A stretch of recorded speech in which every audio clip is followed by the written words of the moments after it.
سلام به تمام شما عزیزان در هر جایی که هستید. امیدوار هستم که دور و سرحال باشید. سارا امیری هستم از شهر زیبای مسکو. دوستان عزیز، 9 می مصادف است با 75مین سالگرد پیروزی شوروی سابق در مقابل نیروهای فاشیستی آلمان در جنگ جهانی دوم که شما هم شاید با خبر باشین همه ساله از این روز بزرگداشت میشه و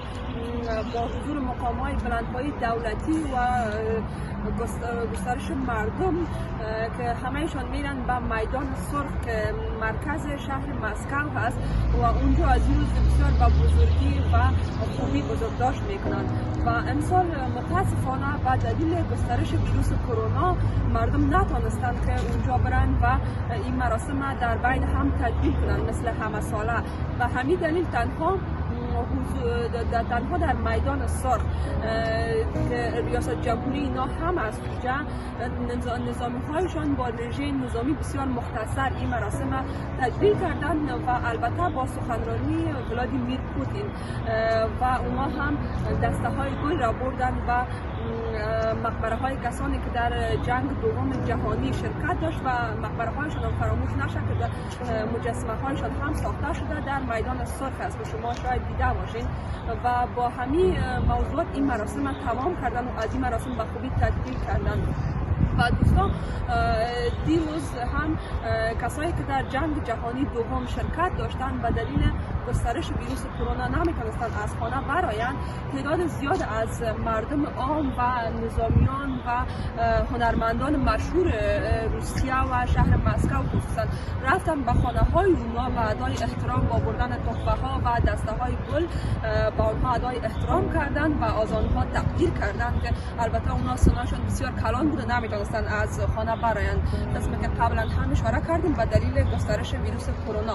و دقیق اینجا هم قسمی که شما هم میبینید یکی از منارهای است که در چند قدمی ما هست. در چند قدمی ما بود. البته من خواستم امروز بیایم اینجا یک گزارش کوچک بر شما آماده کنم و اینجا هم خوشبختانه شما میبینید که گلهای تازه هست و مردم از صبح که اینجا آماده میرن به خاطر ادای احترام از کسایی که در این منطقه بودن و هم مردم ملکی و هم مردم نظامی از این منطقه بسیار و خوبی اینا منطقه خود نگه داشتن و تونستن دفاع کنن و همین دلیل اسمهایشان در این سنگ‌های کوچک که شما هم میبینید نوشته هست و این منار بزرگ هم بسرش همون نام کسایی نوشته هست در دو اطرافش و که از منطقه خود به خوبی دفاع کردن و این گل‌های تازه را که هم شما میبینید از صبح وقتی من از خواب بیدار شدم از کلکین میدیدم هر کس میامد و به بسیار احترام و اینجا دسته های گل را به پای از این منار میگذاشتن. بله دوستان، قسمی که گفتم این هم دقیقاً همون سنگ هست که اسم вот это красавчики! نوشته هست که در مقابل نیروهای Что творят, а? Ура!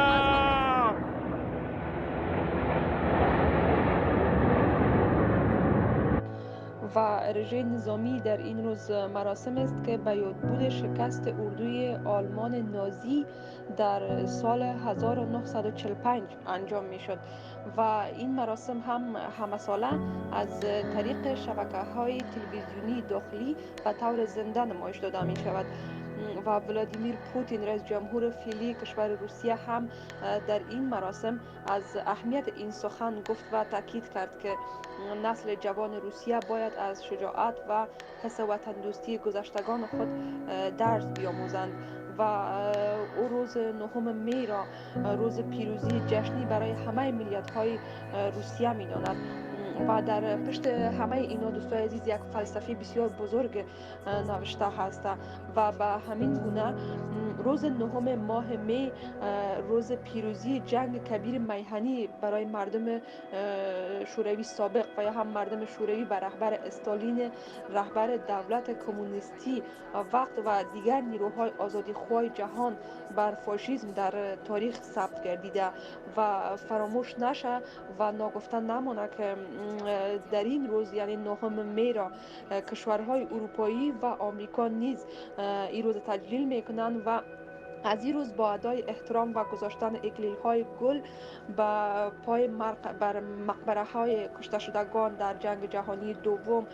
و میرن و گل ها را اونجا میگذارن و ادای احترام میکنن. و قابل ذکر است یک موضوع خیلی مهم که روس‌ها از این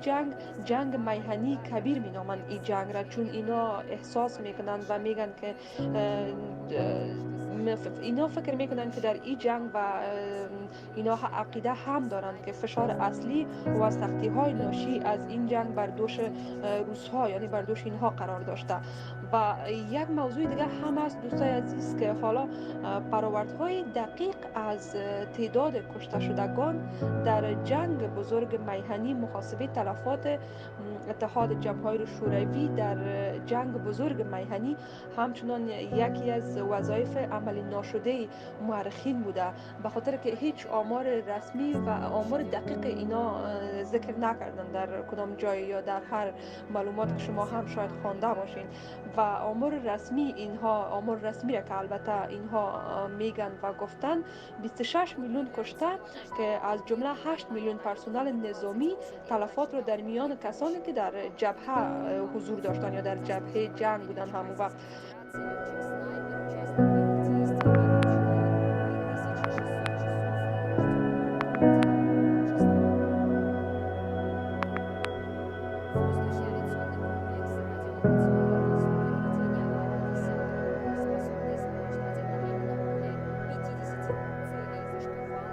و یک موضوع دیگه که فراموش نشه دوستان،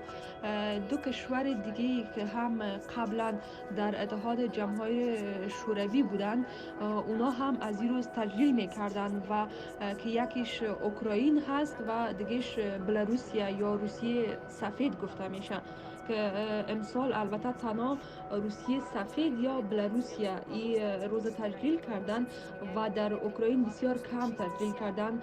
فکر کنم که دلیلش هم این بوده که همگی در خانه ها قرنطین بودن به دلیل گسترش ویروس کرونا هم در اون کشورها و تنها بلاروسیه تانست این روز تجلیل کنه که اونجا هم مقعد کسایی هست که در جنگ جهانی دوم به خاطر دفاع از وطنشان جانهای خود را از دست دادن. با مجسمه های زیبا بسیار زیاد است که او در کشور روسیه یا در مسکو هم بسیار زیاد است. شما هم در تصویر میبینید بسیار زیاد مجسمه های است که این مجسمه ها زیادتر در متروها هم می باشه، چون کسایی بودن که از هر منطقه که اونا دفاع میکردن عکس اینا یا مجسمه اینا را با همون قسم که یا نشسته بودن یا در همون حالت که یا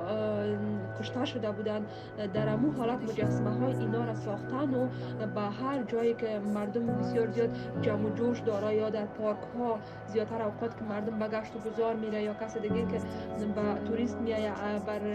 در شهر مسکو اونا هم میتونن از این جاها دیدن کنن که من فکر میکنم بیشترین جاهایی که در شهر مسکو دیدنی هست و این است که تمامشان تاریخ‌های بسیار عمیق در پای دارند، یعنی بسیار تاریخچه خوب و تاریخچه شجاعت دارند تمام مجسمه‌های اینها و مجسمه‌هایشان هم بسیار زیاد است تا به قسمی که قبلا هم اشاره کردم و شما هم در تصویر می‌بینید.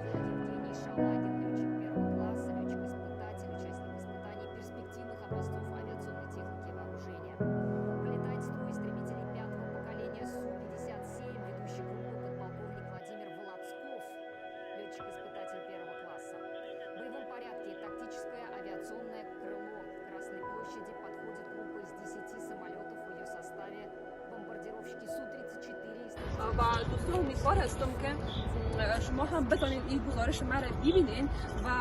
ما وقتی آمدم به اینکه گزارش آماده کنم به ذهن من خیلی چیزهای مثبت خطور کرد به اینکه ما هم بتونیم یک روز به همین قسم یک آزادی استقلال وطن خود را تجلیل کنیم البته در کنار هم. و دوستان قسمت که گفتم در حال که قرنطین هم بود هر کس به مشیبی خود آمد اینجا یک استقلال داشتن و دوباره رفت و این هم بود یک گزارش بسیار کوچک که امروز من از شهر مسکو 9 می به شما آماده کردم و اگر دوست دارید گزارش های بیشتر را ببینید از شهر مسکو البته صفحه خبریال.com را لایک کنید و به چنل یوتیوب ما رفته خبریال.com را لایک و سابسکرایب کنید. تا برنامه بعدی خدا نگهدار.